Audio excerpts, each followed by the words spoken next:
Boom. Bum ba boom bum. We're live. You gotta give me a countdown. I said I get a second. I don't have a countdown. There's no numbers there. Oh, you don't have a count. Okay. I've said that. Ladies and gentlemen, boys and girls, welcome to Live on Two Wheels, episode 23. Mullet check. Mullet check. Mullet is here. Still rocking the mullet, ladies and gentlemen. If you're not watching live, you should be. Look at those. Look at that glorious locks. You got a lot of sheen to your hair. Huh? You got get some healthy hairs. I do, don't I? I didn't even notice that.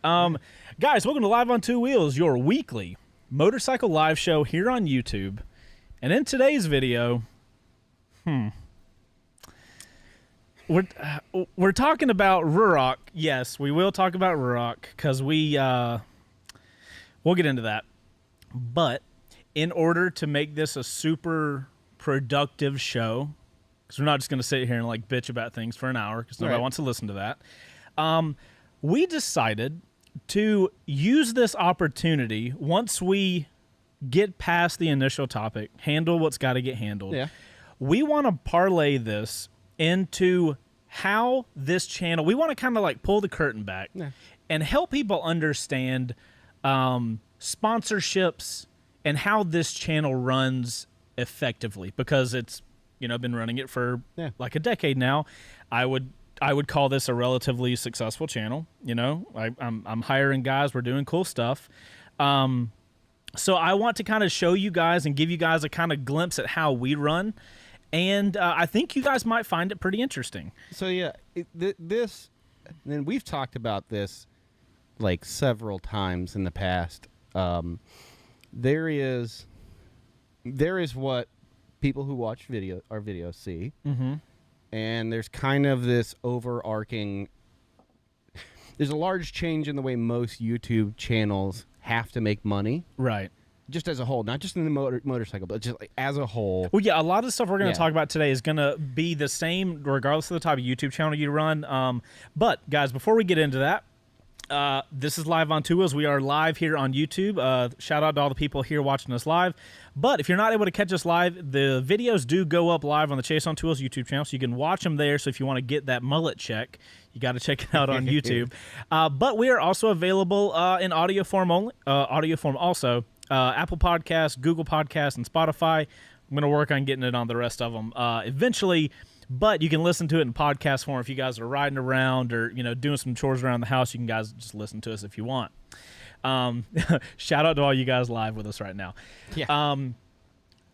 Is our internet being weird today? Because your internet is being weird today. Okay, it's just mine. Cool, no big deal. Oh, yeah.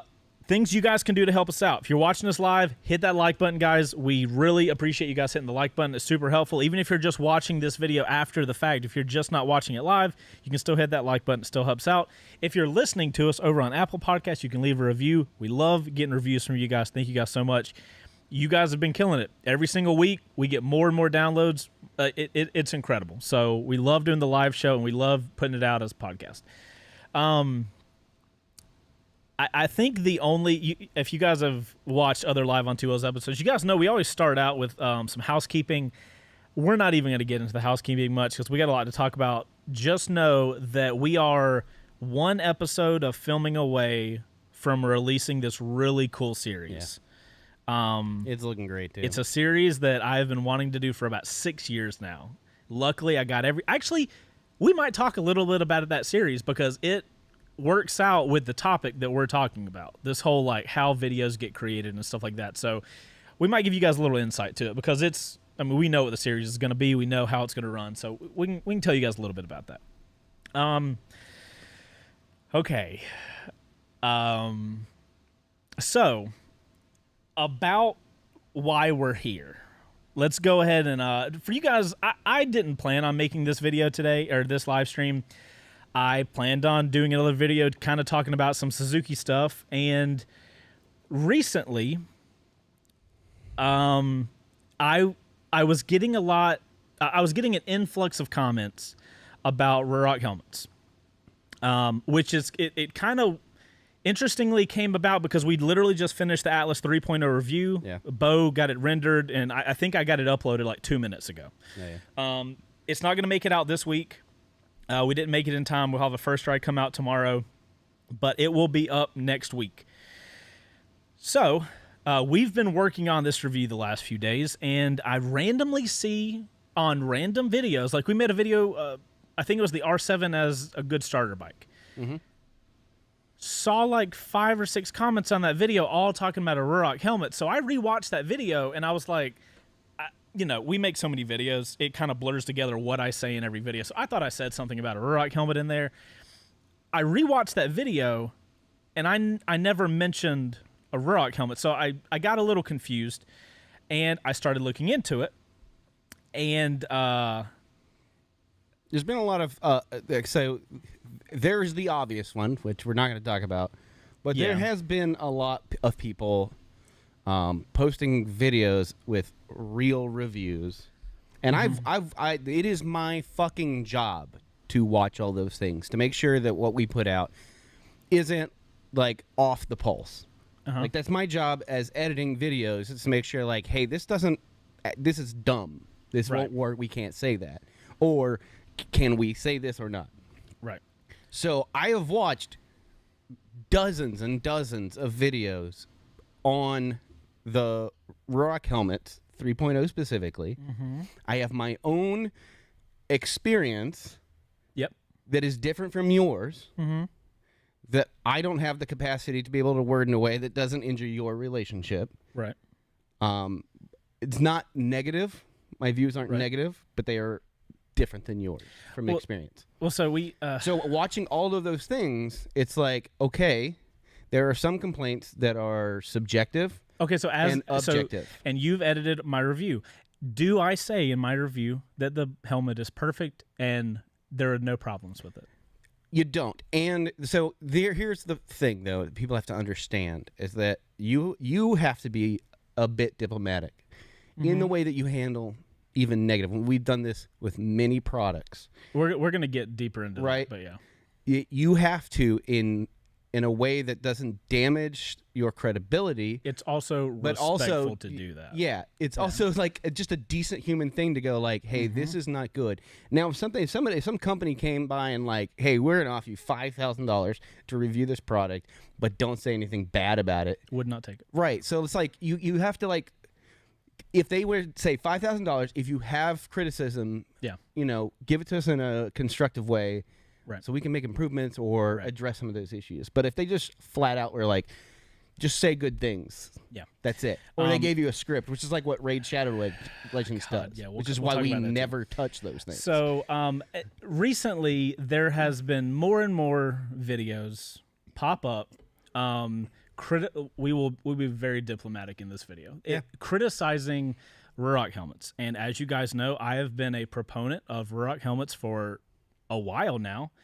And I want people... So the thing that kind of gets to me a little bit are people that associate my representation or my entity, the Chase on Two Wheels people like me, with people that have negative views on a product. Very similar thing happened with Scully. I did a review of a 100%. Scully helmet, and some people treated you like you worked for them.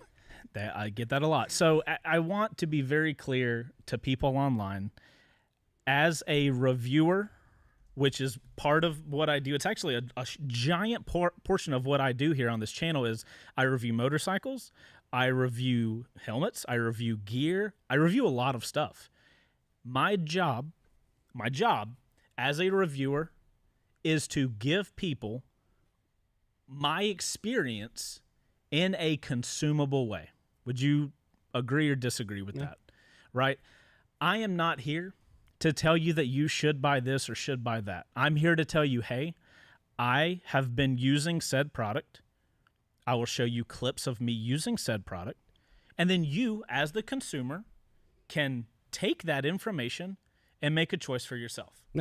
Now, when it comes to Ruroc helmets, not to lay it on the table, but I probably have spent more time in a Ruroc helmet than, let's just say, a large portion of people, right? I ride almost every day, and I ride for a job. So I ride to and from work, and then I ride all around work, right? I ride for work. So here is my Atlas 3.0. This is the one that I don't have set up to record with because all that stuff is heavy and I don't want to mess up the gear. This is what I ride to and from work every day in. Then I have my 3.0 liquid carbon. Mm-hmm. This is what I do all my first rides with. This is what I have set up to do all my recording with. This is what we do all of the work in to make sure the audio is crisp, the video is as high quality as possible. Okay?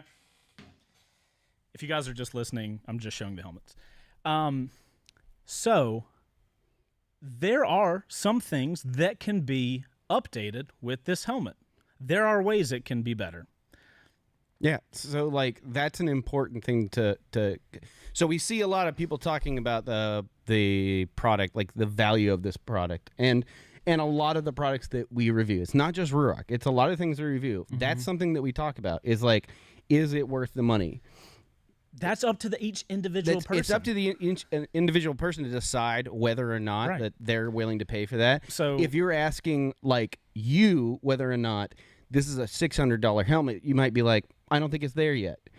Like, I don't even. You know what I'm saying? Like as far as your money, like would you pay $600? You'd probably be like maybe $500, maybe $450, something like that, because it's not yet at that point. We both are in agreement that there are things there that are not at the premium level that need to be addressed. I mean, I see that's the thing that frustrates me is I'm going to say that with air quotes, the premium level. Like there are things that this is not. It's somebody said it in the chat, and I think it's important to talk about that, which is that like this is beta test. You and I have had a conversation about this. That what we're doing now is investing in the company. I've been saying that from the get-go. Right. Yeah. It is a beta test, which is part of my problem that I have on a personal level, but not on a professional level. I think the helmet is great. I think the internals are the problem, and that is just a new company coming out with a helmet who hasn't touched that kind of certification, because they did snowboard helmets for a while, and you don't have to have that kind of certification. So it's like there are going to be growing pains. You are investing your money in hopes that they'll reach that level. Yeah. And the marketing teams and the PR teams and the product teams are totally independent from one another. They touch each other. Yeah. But like they're totally independent. What I'm invested in is the helmet and the potential for that to be like one of the top contenders in safety and style. That's where I stand. So I don't think a lot of people understand that how a company has to run, where the marketing team isn't like everybody in this company or any company has a central product that they work for. The marketing team has one job. The production team has, like, everybody has different jobs, and you're right. They're segmented. I will tell you guys right now, I think the best thing that Ruroc has for them is that they do PR really well. They make sure if you even think about Ruroc, you're going to see Ruroc. I think they have a phenomenal marketing team. Okay, so I look at those two as separate entities, the PR and marketing. Oh, yeah, sorry, I didn't mean PR. I meant marketing team. Oh, no, that's no question. They have marketing down I pat. think, so I honestly think there's a cognitive dissonance. There's a separation. There's too much of a separation, I think, between their marketing and the rest of them, because it's like their marketing is going full speed, and their PR and product team are going like, "Hey, could you pump the fucking brakes for a second?" Their problem is they sell too many helmets. Yeah. It's so. Here's one thing I want to get out the gate that I think is. I don't care about the majority of the stuff people say. Yeah. I don't care about some of the memes that you see around. Yeah. Because I'm riding in this helmet every day. Right. Yeah. I want people to think about something. I am a very privileged person. I realize that I can ride in any helmet I want to. I've got a hookup at Revzilla, and if I shoot an email over tomorrow, next week, I can ride in any helmet I want. Right? Yeah. You know this. Yeah. We have this thing. Mm-hmm. It's one of the perks of the job. As somebody who has been riding for 10 years, do you think for whatever we're not going to talk about like sponsorships and shit like that, like money. How much money do you think it would take for me to be like, hey, ride in something that if you wreck, you'll die? How much money would that be worth? So like it would be worth none. Here's the thing: you've seen my gear collection. You know what my gear closet at home looks like. All the gloves, jackets, helmets. Right. Like, I refuse to put my head in something that is not going to protect me. I don't give a shit what other people say about it. I rode in. I ride in Icons. I've ridden in Scorpions. we have a Bell Raystar Flex. Yeah. We have a Shoei X14. Yeah. I have an AVG helmet. They are all sitting up there. Yeah. They are less than 5 years old, and I could ride home and to work if I was one of these people. Yeah. I want to go down the road of Chase is this sponsored shill who doesn't care about people, right? Yeah. For one, I think you see that, but some fans know because they've been here long enough. Yeah. But these new people who have no fucking idea what they're talking about, they're like, oh, man, you're just promoting this helmet. If I was doing that, what would I wear home? It's a weird Ouroboros, like, because you're wearing it because you I authentically like the helmet. And you feel safe in it, which is why you are sponsored by them, which is why... Bo, so I'm wondering why I feel safe in a helmet. Maybe because... Could you tell me what ECE R22-05? Yeah. Like, so here's the thing, and this is we're gonna. I think this is a good point to stop talking about specifically Ruroc and go into other things. The bookend on this is talking about, like, we aren't wearing Ruroc because they're paying us. They're paying us. If that was the case, I would wear a helmet on camera, I wouldn't wear it otherwise. We're not wearing it because they pay us. They're paying us because we wear them. We are wearing helmets to keep us safe. Do you think I want to, like, leave my wife alone, or like having to take care of a vegetable because I don't put something on my head that'll save my life? Like, I look for safety ratings and the quality of the shell and the EPS, and those are on point. I've got plenty to say about what I think about Ruroc. All of the comments that are saying all sorts of bullshit that I see all over the internet, all the videos, like, at the end of the day, Snell doesn't mean shit. ECE and DOT are equal, just from opposite ends. They're the actual rating of which every DOT helmet, every ECE helmet is DOT rated. ECE is higher for like impact. I think it's like 80 kilograms or something like that. It's something like marginal. Right. But they all are going to save your life. I do want to be clear. If the Ruroc Atlas 3.0 was not ECE certified, I would not wear it. Mm-hmm.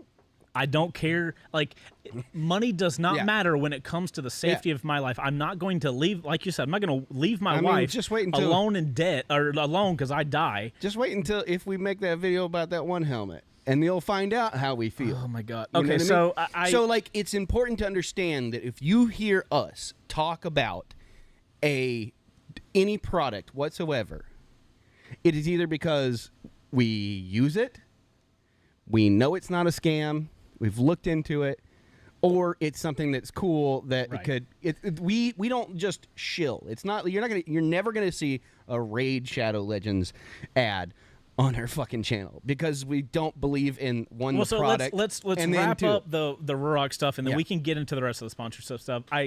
I want you guys to realize, if it's not apparent already, the most valuable asset I have as a content creator is my reputation. Yeah.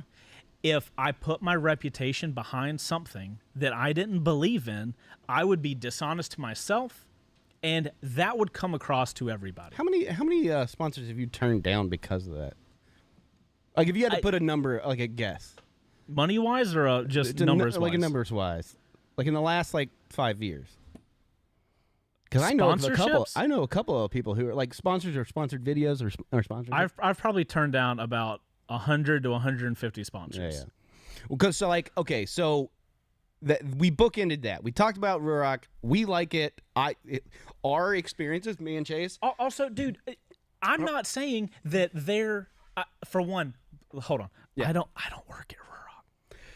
I don't work there. I can't help you guys. If your package is inconsistent than what you expected, I can't do anything about that, guys. I can only give you guys my experiences that I have had. I've had 2 Atlas 3.0s, and I ride in them all the time. Like, I give you guys my experiences, and we'll give you more of that when the review comes out.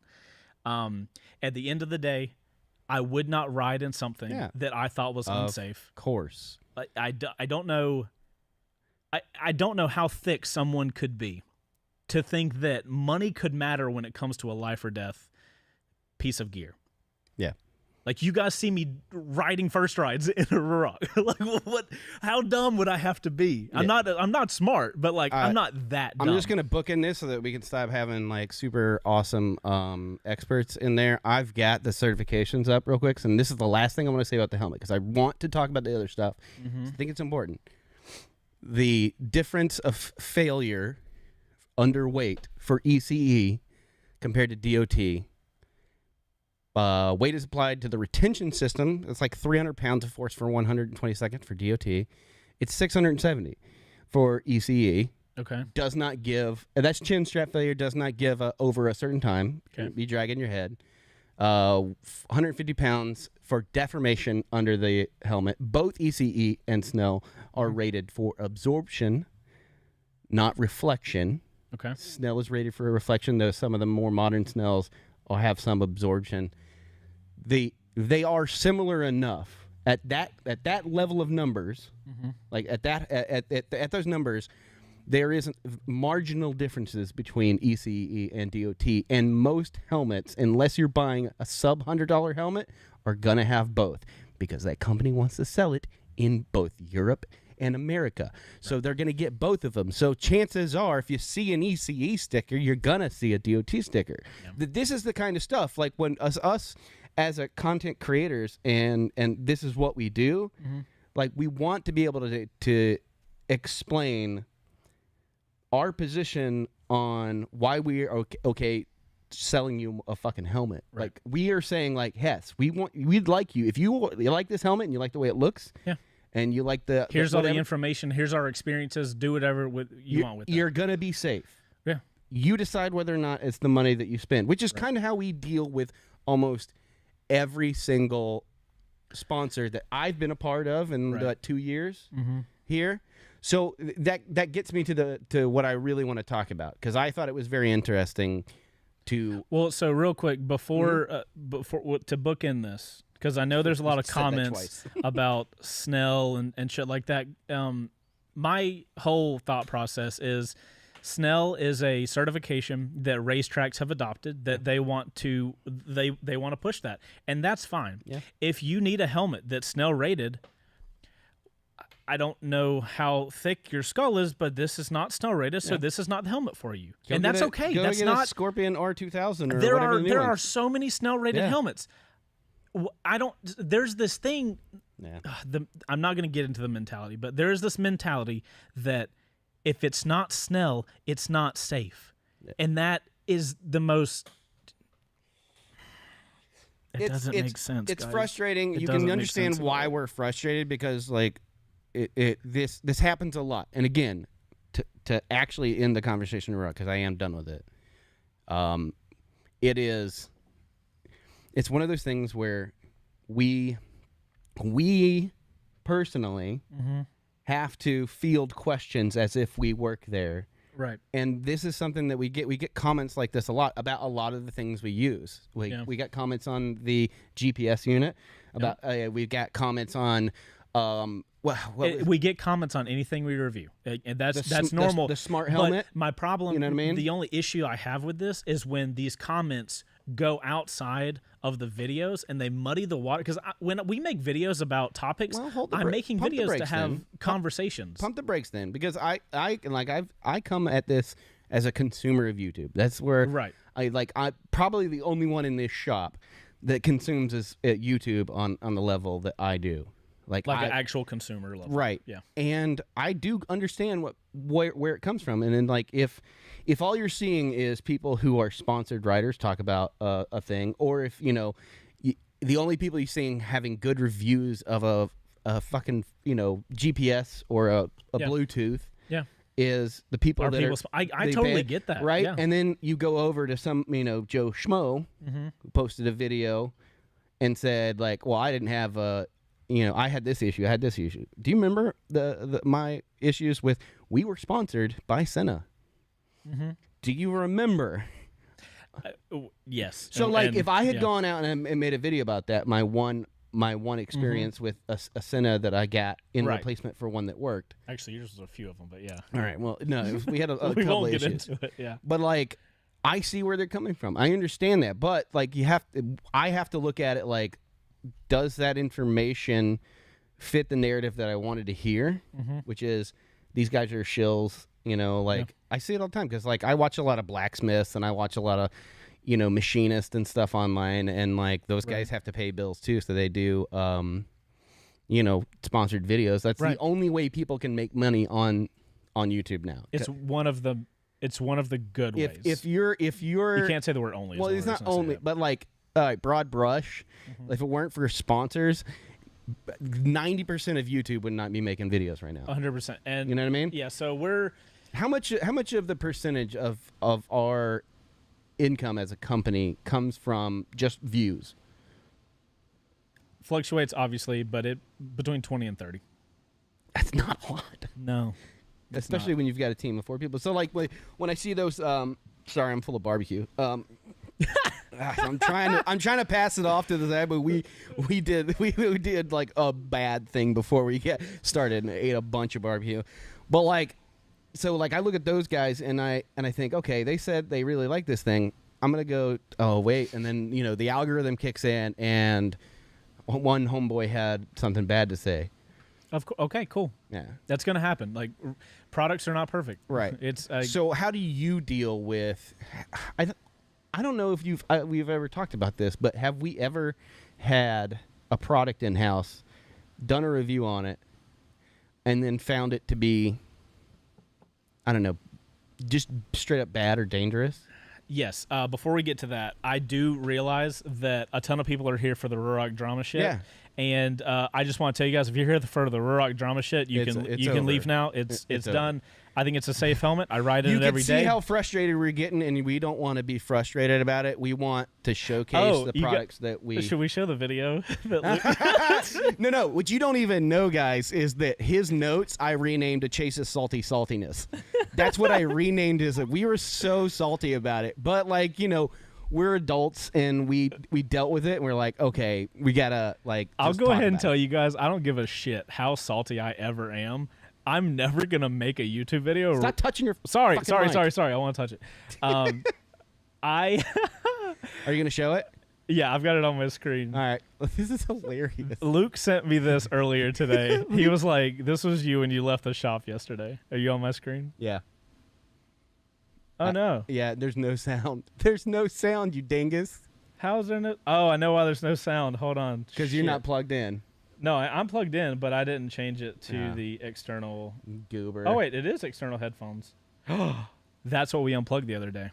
You're a genius. All right, I'm going to turn that off your screen. Anyway, he's just talking about all the salt. Yeah, it's everywhere. It's literally a dude in a salt can. We were salty because, and again, there have been plenty of products in this building that I have my own personal opinion about, right, that is different from other people's. Okay, so Ruroc drama's gone. Yeah. We're not talking about who. Sorry, I've got to put it down. I got to put it down. We're not going to talk anymore about that. Yeah. I authentically like the helmet. Yeah. So much so that I wear it off camera. Yeah. If I was a shill, I would not wear it off camera. I would wear one of these other helmets that I have. You guys are going to have to wait for the review. It'll come out next week. Okay. Hopefully you guys enjoy that. So, moving on. What I want to do then, Chase, is I would like to ask you a set of questions. So let's give people the direction that we're going now. Yeah. Because right now it's been like, Ruroc this and Ruroc that. Yeah. We're going to move forward, and we're going to discuss the more broader topic of how does a channel run productively? Because, like we've said, I am a sponsored rider from Ruroc. I am one of the people that they use to promote their products. So we have what? Progressive. We have Cardo. We have Ruroc. We have Simply Safe. We have a lot of companies that come back over and over again to get ads. Yeah. There are different ways we do things, and we're going to spend the rest of this beautiful 30 minutes with you guys talking about the ins and outs and how we handle that stuff, because like Bo says, there is a way of doing that. Yeah. If you want to do this professionally, there is a certain way you have to do that, and I don't think a lot of you guys understand that, so I would love to explain that for you guys. Yeah. And this is the way we run this. I think it's interesting because, like, having been on both sides of this fence, I have been a content consumer, and now getting like a little peek behind the curtain, working here and working with some of our sponsors. Right. It's like I can see, I see both sides of that street pretty clearly. And it's fascinating. It'll be interesting for you to ask it from your perspective. Yeah, so I think that'll be a good way. So let's start it off with, like, in the world of sponsorship, if you had to break it down into like a couple of types, like a couple of the types of offers. Like, I'm a company, I'm going to send you a sponsorship agreement. Yes. What kind of forms do you most commonly see? Like, is it like there's three main ones. Okay. There's, I want my product to be on a video, period. I'll give you the product for free. Okay. There's there's two versions of that. Either they'll give us the product for free or they will pay for us to do a full review on it. Okay. Right? So it's either money and product or just product. Okay. I say that in the videos. Very rarely do we get paid to do a review. Right? Okay. It's typically they're going to send a product out. We're going to make a video on it. So is that a common one, though? Like, if I am that I turn more of those down than by far. Those are the ones where they're like really strict about what gets said and shit like that. If they're paying for it, totally dependent. Okay. So after that, it's ad deals. Somebody wants a 30-second ad inside of a video. For us, that always exists on First Rides. Yeah. We have a little slot made, so if we get Simply Safe ads. Yeah. We do Simply Safe ads every now and then whenever they come around, and we put those in a First Ride. We go out, we film our little ad, we do the little read that they need to read, we get paid, they get an ad. Yeah. Right? Pretty simple. Then we have what is only a very few amount. If we believe in a product enough and we are homogenous with what that product and that company is pushing. Well, like Tonnit. We will bring them on. Yeah. Like Tonnit. Tonnit was a good Tonnit wanted to connect people up. Yeah. We brought Tonnit on to do some ads, and we really got close with that company. Yeah. We have that with Cardo. Cardo is the Bluetooth communicator. If you guys ever see these little things on the side of our helmets, those are all Cardos. And we brought Cardo on because we used their product. We liked their product a lot. And we were liked it so much that we were like, we did this. Yeah, we absolutely, not touching it. We really enjoyed the Cardo product. And if I bring a product on that tight with my company, because I know if we bring a company on like that, we're going to be like this. When, if somebody sees the product, they're going to think of us, or they're going to think in the other way around. So those are the three-ish ways that companies we can link up with a company to do ad stuff. So let me ask you about that then, because we used to have a sponsorship deal with Senna. Mm-hmm. So how does that work then? We never had a sponsorship deal with Senna. You never? I thought we had a sponsorship with them. We did a couple one-off videos. Oh, that's and then it was the Adventure Series. Yeah, so those are the way you have to look at those is that was Senna was supporting a series, but that's kind of that's a middle. It's a different way of doing that middle ad. A company's like, hey, we want to support this series to happen, promote this product during that series. Something that is extremely important as far as that first group we were talking about is reviews. Basically, it's hey, we have a product, we want you to test it out. I could show you hundreds of emails. I don't give a single fuck what the product is. I don't care how much it costs. None of that matters to me. The first email I send back to any company is, I would love to do a review of, like, not every company, but like, if the product is good and I think our guys are going to be interested. Helmet? If I think that their product would be interesting to our demographic, my first email is like, cool, we would love to do your product. Send it out and we'll do our review on it. I tell companies that if you have a problem with me being honest about your product, you do not need to send it to me because I have an obligation to the people that follow me. That is why they follow me. It is how they it's I wouldn't take a product on if I can't be honest about it. And I'll tell you this. We've done reviews where I got a product in and it was so bad that I emailed the company and be like, "Hey, we tested your product out and it does not meet the standards that I expect." That was recent. So what I do as a professional is I reach out to that company and I say, "Hey," I send them that email. I was like, "I'm not going to film this video," because obviously, you guys we don't just do, if we do a review, if something says a review, I've been writing in that thing for at least 2 weeks. So question about that, because I don't want to get it to steer in a specific direction, but when it comes to, have you ever gotten them, if you come back at a sponsor and say hey, this is not good and we're not going to say it's good? Yeah. Do they ever come back and be like, well, we're make the video anyway? Yeah. No. Okay. I have never. You've never had that happen? No, because I'm honest, dude. So I have a buddy who does D&D videos and stuff like that. Right. And he had a sponsor, and I know it has happened before because I've heard people talk about it, where a company would be like, "No, you read this. You're reading this script for a review." Yeah. Nuh-uh. Yeah. It's not a review. Yeah, it's 100%. That's an ad read. Raid Shadow Legends does it. Every time you hear a video, it's a read. And they will tell you that you can say a few things outside of there. Because I got a buddy that used to make knives and make videos, and he got a sponsorship from him. He did one video, and he said, "Fuck them," because you have to read their little sheet. Yeah. So you've never gotten one of those where they have to say you have to do a read, and that's it. You can't go off that script. I've got ad reads before where they have a specific script, but they always say in the script that you have to give your tell how your experience was. SimpliSafe is like that. If you watch a SimpliSafe ad, they have a script that you read, and then you're supposed to add in your extra stuff based on your opinions of how you use the product. I personally really like SimpliSafe. I have it at my house. We have it here at the shop. I'm very happy with the service. So that's why we even take the company on.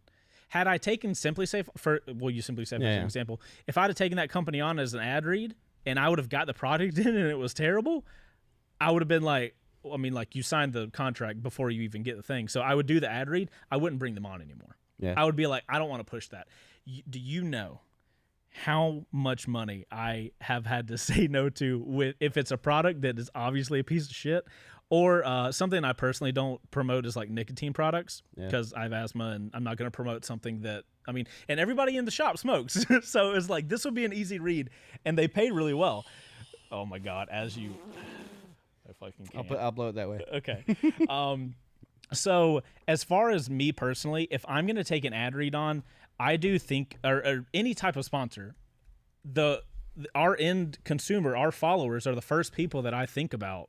And is this going to be valuable to them? Obviously, I want to run a successful company. I want to bring on cool, companies and shit like that. But I'm not going to do that if I feel like it's going to be a bad product for the people that are watching our stuff. If these people didn't watch our stuff and they didn't believe in the stuff we did, then they wouldn't watch, and then we would no longer get to do what we do. If you guys see us do a review of a product, just know that as a professional, I am never going to do a review of something and trash the entire product and make that entire video.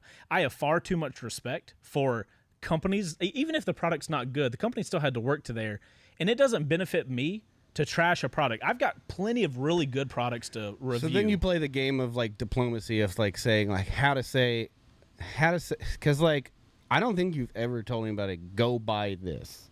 That's not my job. Yeah. It's here's the information. Here's how much it costs. If you want to pick it up, there's a link. Think about first tries. You know what? I never really thought about that, because when I edit videos, dude, I get in that tunnel vision because I got 3 or 4 things going on at the same time. Right. So I'm basically just blocking it out when I get to a certain point, and I'm just going on pure muscle memory.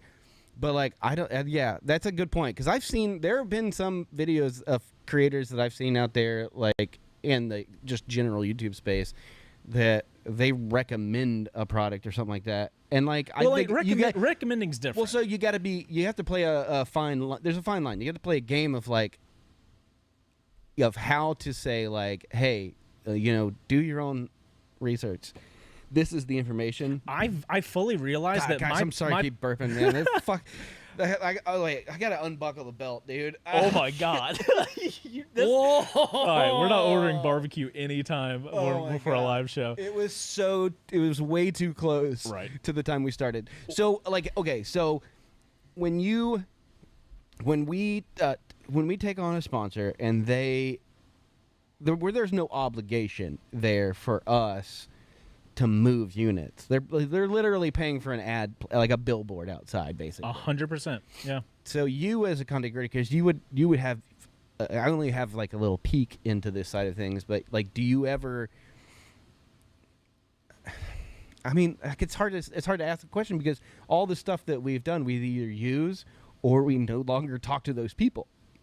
So like that's the two flip sides of the coin. Like, the diplomatic side is if we didn't like a product, it will not appear on the channel. Yeah. You know what I mean? If it gets on the channel, that means that it's at least good enough for me to feel like I can put it in front of people's faces. Yeah. Well, it's like the 360, but we love this thing. Yeah, I am struggling with the barbecue. Sorry. The 360 is a perfect example of that. Like, we both, me probably the most in this building, love the Insta360 line of cameras. Yep. And I took that 1R home and I was like, that's it. That's gonna be my main cam.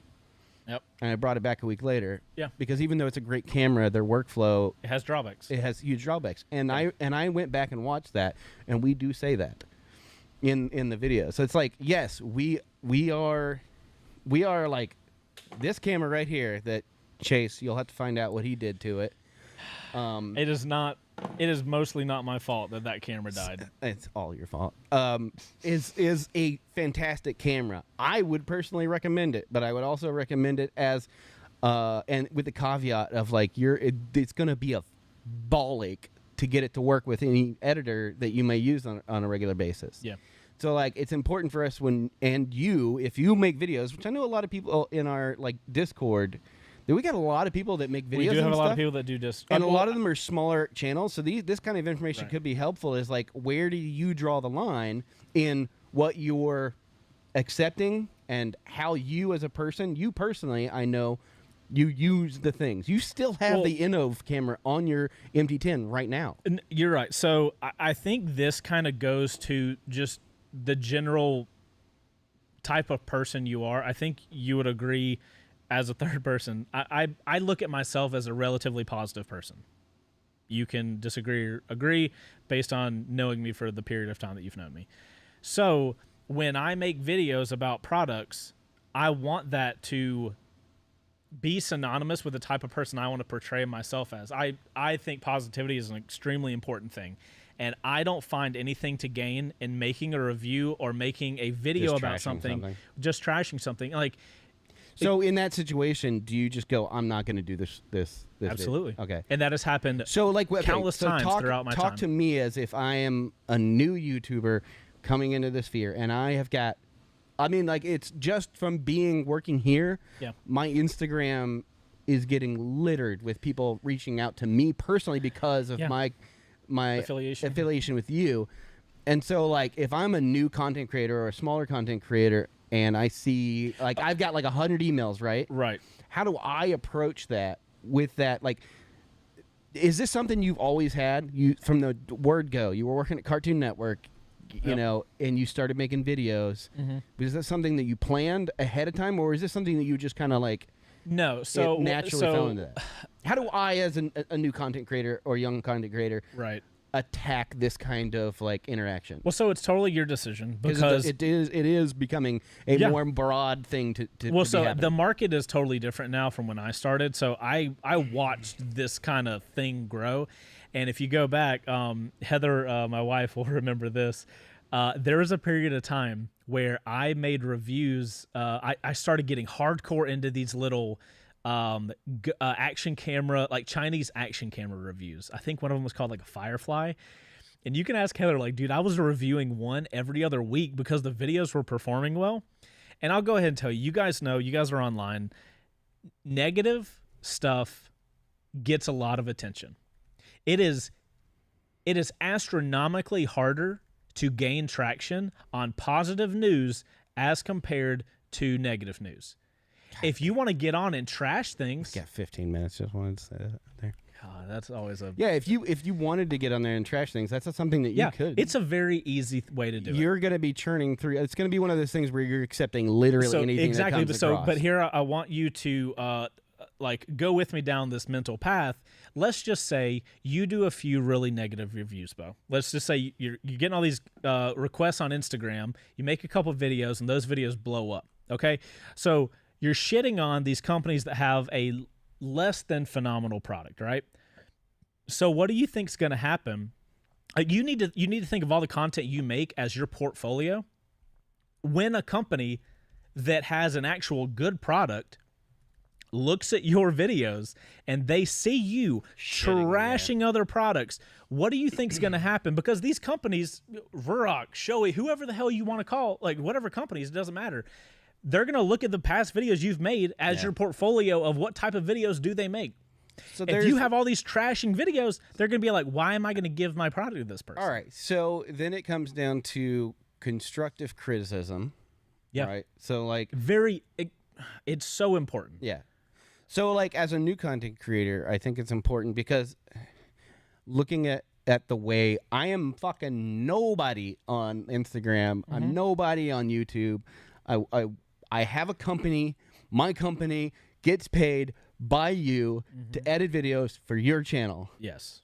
Like, I get constant emails and Instagram DMs from these people. So, like, it's obvious that the market has shifted for content creation. Right. And I, as a person who worked for a giant corporation for many years, right. I've seen what marketing costs. I've seen what they do.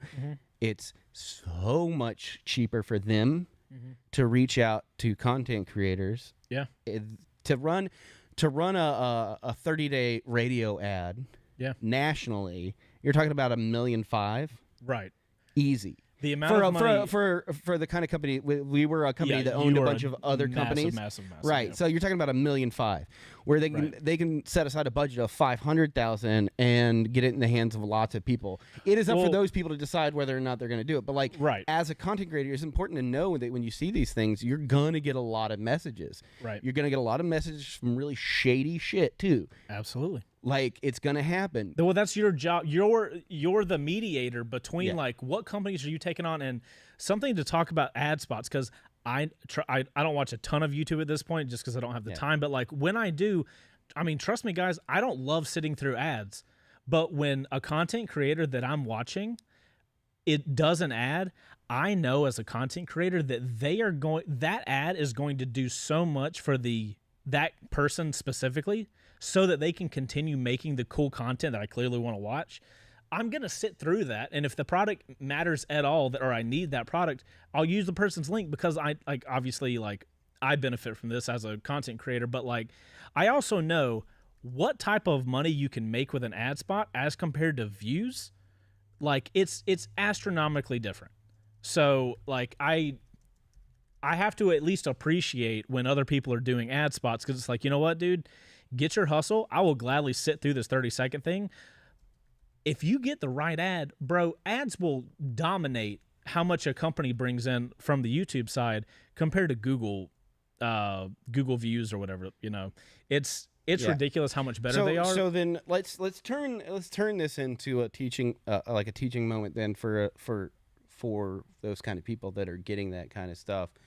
Like, how do you start that conversation with a company? Like, how would you tell somebody, be like, look, don't ever take this kind of route?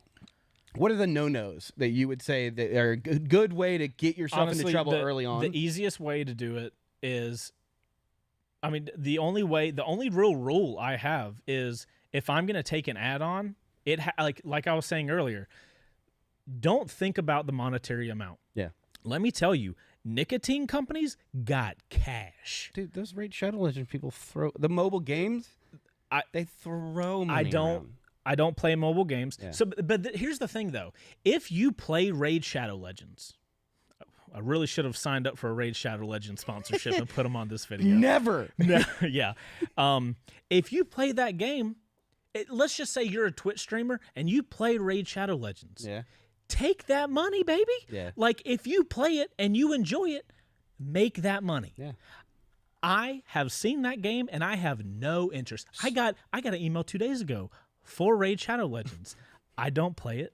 I'm not interested. I don't think these guys are. We're what you call real gamers. Dude, I get very little gaming going on, but it's totally dependent. Here's the thing you need to know as a content creator. Flip side for that, real quick. Hold on. If you do something and enjoy something, you can take that ad. If you don't believe in that product or think that it's valuable for the people that are watching you, caveat. Mm-hmm. Caveat, because that you don't have. I will say, listening to that, I'm going to dissect this and kind of give my opinion on what I think. You have 9 minutes. Go. Yeah. All right. You have to decide what kind of business you're going to run. Are you 100%. Are you going to run the kind of business where the product is you, like you're the commodity, where your integrity and that is what matters? Right. Or are you running basically an ad firm? Are you just getting to do the things that you enjoy on the side and using this as a platform to make money? Which is like, look, like no shade whatsoever. Like, right. There's plenty of people out there on the internet that's what they do.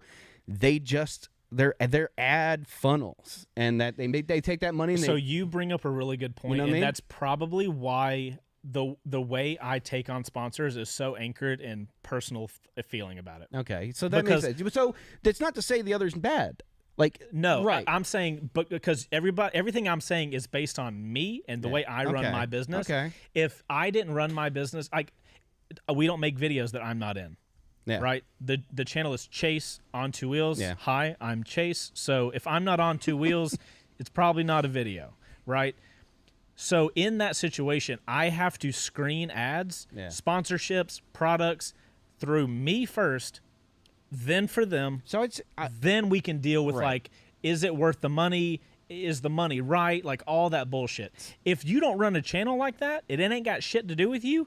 By all means, do it totally differently. So I think we can only give our opinions. Okay, like that's everything perfect. else. That's perfect, because then that is the biggest thing that I would think I would say to them is like, decide what are you trying to get out of it? Yeah, because I got a buddy, the same guy does the D&D stuff. Yeah, like he takes sponsorships just so that he can enjoy doing what he does. Like, he doesn't you know what I mean? Like, I get that. So like, that's his business model. Like, I do this, I get some money, I get to go play games. I mean, got another buddy that does the D&D podcast.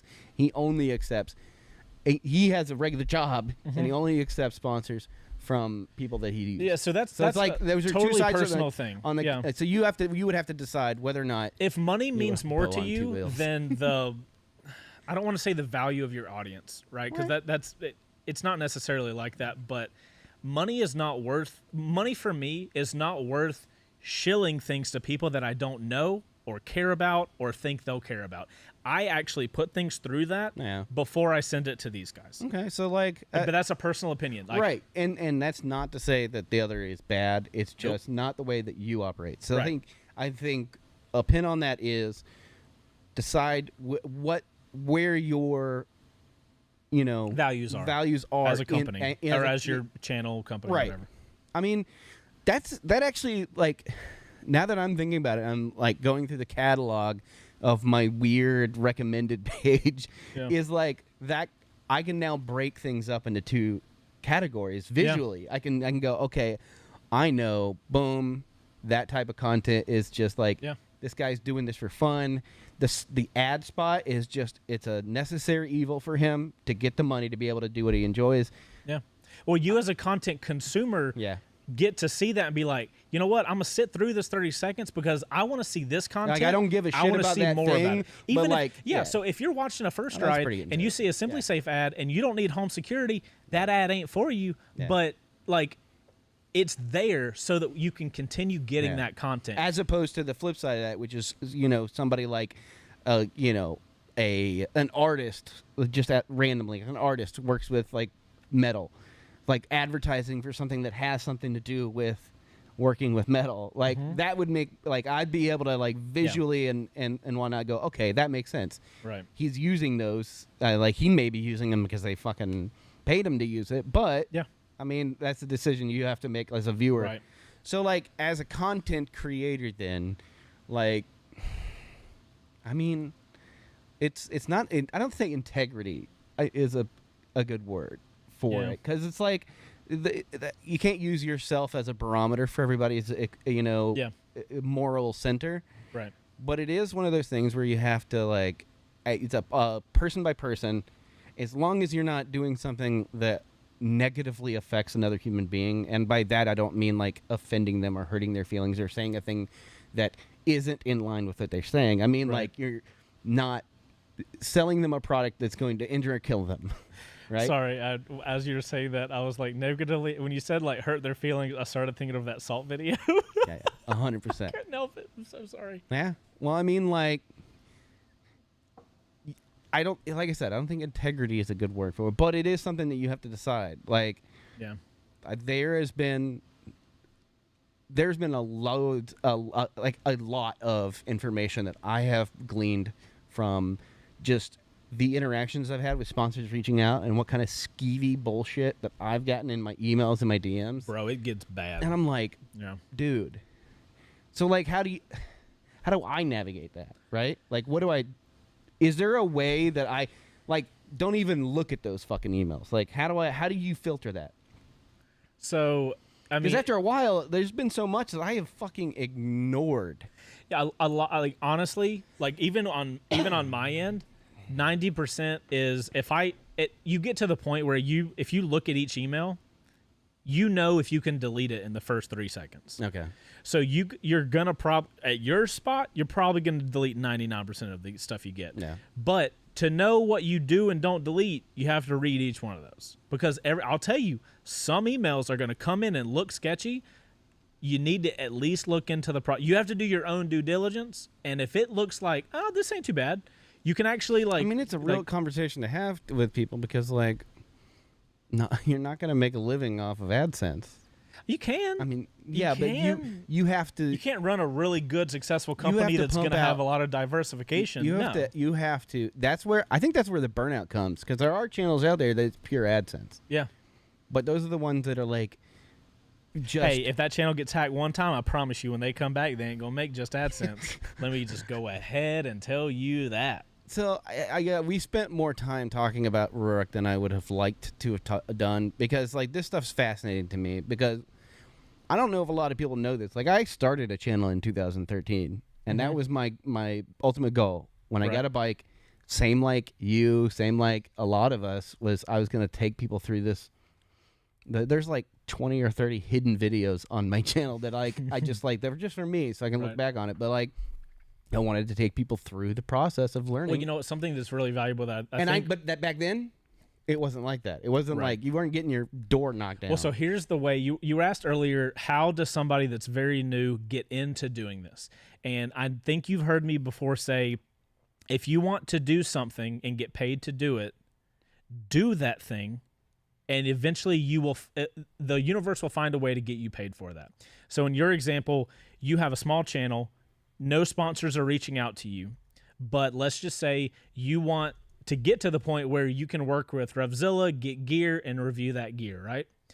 The thing you need to do is, I mean, you're riding a motorcycle, right? So you have a helmet, you have a jacket, you have gloves, pants, and boots. That's 5 videos that you can make on products that you already wanted, so you know the product is legit. So in the beginning, it sucks. You have to buy gear that you want to review. Yeah. If you do a really good job, you can eventually get traction. And sorry, your wife. Anytime Heather comments, my eye jumps to it. Yeah. So in the beginning, like that, God, the beginning sucks ass so hard. Yeah. You have to work 10 times harder to get 1% of what a big channel gets. Mm-hmm. That is demoralizing and frustrating. Yeah. I totally sympathize with that. But that's the grind that you have to make it through if you really fucking want it. Because it's really easy right now for me to accept any one of these and then just make shit videos and Yep. Because like I said, there's like 100 of them in my DMs right now. Yeah. I've got like 40 emails from these random. My companies. recommendation: buy products that you like and want to review, so that you can make Isn't a that positive how review. Marquez got his start? I'm not sure. I'm pretty sure that's what he did. He like bought products and was doing like reviews on his own stuff. And be strategic about it. If you're gonna have to spend your money, hey, you can go online and find out what products are being searched more. Find the product that's being searched a lot, buy it and review it, and you are gonna hopefully get into that algorithm. That would be my big recommendation. From Santa Claus. You ask for it from Santa. That's what it is. It's Santa Claus. Just ask for him. it from Santa Claus and be like, "Hey, Santa, can I have these gloves?" Oh my God, that was a lot. I mean, like, yeah. The thing is, I want to talk about this so much more because it is fascinating. Well, so let's do this because we're already at 6 o'clock, guys, and we got to wrap up. But you guys on the live show, you guys that are watching this, let us know in the comments. Do you guys care about this kind of stuff? Because I know this is mostly motorcycle stuff. We spent 30 minutes talking about Ruroc helmets. Let our Discord people. I know our Discord hold on, people. Heather told me to stand up. Okay, why are you standing up? Do you watch H3? Yeah, some. They say they'll be like, Dan, stand up, and he has to stand. You're supposed to clap for me, clap for me real quick. Okay. Wait. Thank you guys. Appreciate that. Appreciate it. Well, so our Discord community, I know, has a lot of content creators in it, like small, large, whatever. I think that's where this conversation can continue. Yeah. I don't think we need to continue this on here. If you guys want it, if you guys are interested in it, go onto our Discord. We have a whole Am I the channel. only one that's like You really might fucking be. interested in this? You might be. Because I'm fascinated by it. Well, that's why we gave the people 30 minutes of Ruroc drama bullshit, and then we, give them the behind the scenes. Come at us in the comments for the Ruroc stuff too, because like it is what it is. Hey, look, at this I'm point, gonna be here. No, I put I put a period on my sentence. Like, dude, we know what kind of people we are. We know what. And this is not just Ruroc, but we know. Oh my God. I'm sorry. We know what kind of people we are. Like, that's all that matters to us. If we can sleep at night knowing that we're not being pieces of shit. Yeah. At the end of the day, that's all I care about. I get to go home to my wife and not feel like a fucking chode. Right. You know what I mean? Hey man, at the end of the day, I enjoy the helmet. If you don't enjoy the helmet, I'm still using that GPS thing on my bike. If you don't like Ruroc helmets, that's totally cool. I don't require you to like Ruroc helmets. If you don't like my channel, you don't have to be here. There's so many great YouTube channels about motorcycles. But yeah, if you guys aren't into come over it, to the Discord.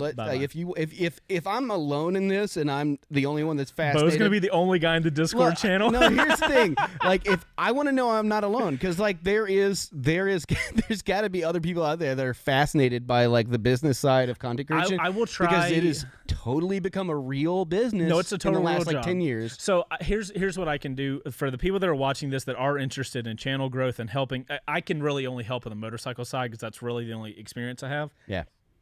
But stay on me, and if you guys are really interested in this topic, I'll try to be as active as I can in our Discord page about YouTube channels and stuff like that. And let's treat that as like a channel growth area, because I do have a lot of information. I don't think it's really interesting to watch, but it is interesting to talk about. You can make a career riding motorcycles around. It has never been more possible for you to do that. I think I've said that. I think the thing that I said was like, as an adult who was raised by a much older person than most of his friends' parents, I was told my dreams are dumb. Go get a real fucking job. Mm-hmm. And then it wasn't until I was in my mid-30s now you have a real fucking job. That it was like, you're a video editor. Anything can be a real job if you just treat it like it's a job and do it to 100%. So like, I think as an adult, like I'm relearning now, like what I should have learned when I was 18. And so I'm just fascinated by it. I might be alone. I don't know. All right, guys, go check out the Discord. There's just a link in the description. Yeah. If you want to check out the Discord, we have a YouTube channel over there. And you guys go help Bo not be alone. If you're interested in growing a YouTube channel. Yeah, Brandon's at his real fucking job right now, see? Oh, that's so great. Guys, thank you so much for watching the live show. It seemed like we had a good amount of you guys in here. I'm sure a lot of you guys were in here for the Ruroc drama, which it is what it is, man. hopefully you guys are interested in the review of the Atlas 3.0, the official one. Yeah. I think it'll be out on Wednesday next week is probably when we'll post it. And you guys can see my opinions. I guess I was going to get into something and I totally forgot.